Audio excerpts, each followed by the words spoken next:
Ito nga pala yung sikat na Olivares Plaza Mall dito sa Olivares, Los Baños, mga beros. Andito pala tayo ngayon sa Los Baños dahil may schedule na naman tayo dito sa isang hospital dito sa Los Baños, mga beros. At pagkatapos ng schedule natin ay kumain muna tayo dito sa loob ng wet market nila dito, mga beros. At pagkatapos nga natin kumain ay nilabasan natin yung pangmalakasan nating camera na manggawa ng content, mga beros. Medyo naiiya pa tayo dahil hindi naman tayo sikat na content creator at isa lang naman tayong hamak na baguhan sa mundo ni Meta, mga beros.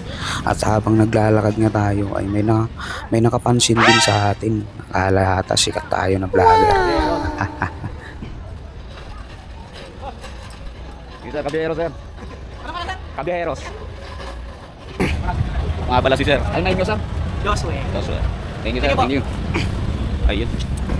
At shoutout nga pala kay sir na nakapansin sa akin at pinalo niya pa ako sa Facebook, mga beros. Nawawala tuloy yung pagkamahihain ko pag ganito, mga beros. Alam kong marami pa akong kailangan matutunan sa paggawa ng content, mga beros. Kaya sana mabigyan nyo din ako ng tip para ma-improve ko palalo yung paggawa ko ng content, mga beros. At pakipalo, like and share naman po yung page natin, mga beros, para lalo tayong ma-inspire na gumawa ng content, mga beros.